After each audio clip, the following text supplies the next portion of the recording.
خیبر پختونخوا کے جنگلات اور قانون الحمدللہ ہمارا صوبہ خیبر پختونخوا قدرت کے انمول خزانوں سے مالا مال ہے۔ یہاں کے گھنے جنگل، شاداب وادیاں اور بلند و بالا پہاڑ نہ صرف قدرتی خوبصورتی بکھیرتے ہیں بلکہ ماحولیات کے تحفظ میں بھی اہم کردار ادا کرتے ہیں۔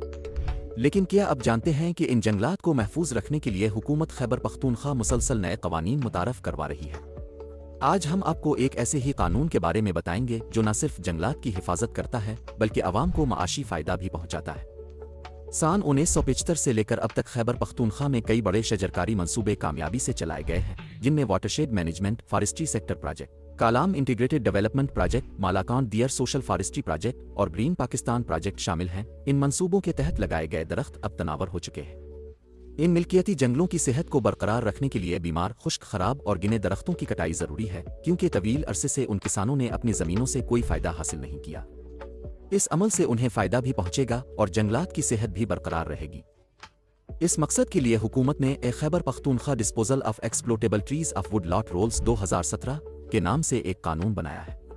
یہ قانون نجی جنگلات کے مالکان کو مخصوص اصولوں کے تحت درخت کاٹنے کی اجازت دیتا ہے، لیکن ساتھ ہی جنگلات کے تحفظ کو بھی یقینی بناتا ہے۔ اس قانون کے تحت صرف ووڈ لاٹ یعنی ذاتی زمین پر موجود درخت جیسے نخطر دیار اور کائل وغیرہ کاٹے جا سکتے ہیں۔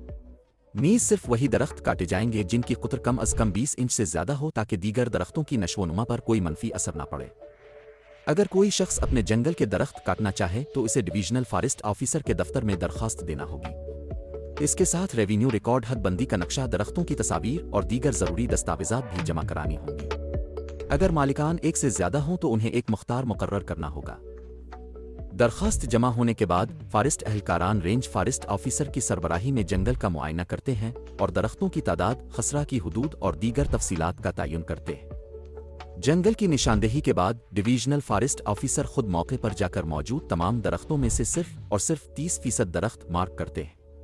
ان مارک شدہ درختوں کی کٹائی کی منظوری بھی ڈویژنل فارسٹ آفیسر ہی دیتے ہیں۔ بعد ازاں محکمہ ورکنگ پلان کے اہلکاروں کی ایک ٹیم مارکنگ کی تصدیق کرتے ہیں، جس کے بعد باضابطہ طور پر کٹائی کا عمل شروع ہوتا ہے۔ کٹائی کے بعد ہر لکڑی پر موضع کا پہلا حرف اور خسرہ نمبر تحریر کر کے موس لگایا جاتا ہے تاکہ اس کی مکمل شناخت ممکن ہو۔ مالکان کو کٹائی کے بعد 60 دن کے اندر اپنی لکڑی فروخت کرنی ہوگی، بصورت دیگر انہیں جرمانہ ادا کرنا پڑے گا۔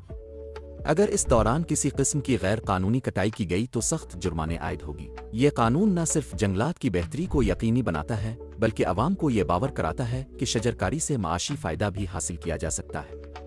امید ہے کہ اس سے عوام میں درخت لگانے کا رجحان مزید بڑھے گا اور ہمارا صوبہ مزید سرسبز و شاداب ہوگا۔ تو آئیے ہم سب مل کر پاکستان کو سرسبز بنانے میں اپنا کردار ادا کریں اور خیبر پختونخوا کو ایک سرسبز، خوشحال اور روشن مستقبل عطا کریں۔ درخت لگائیں، جنگل بچائیں، پاکستان کو سنواریں۔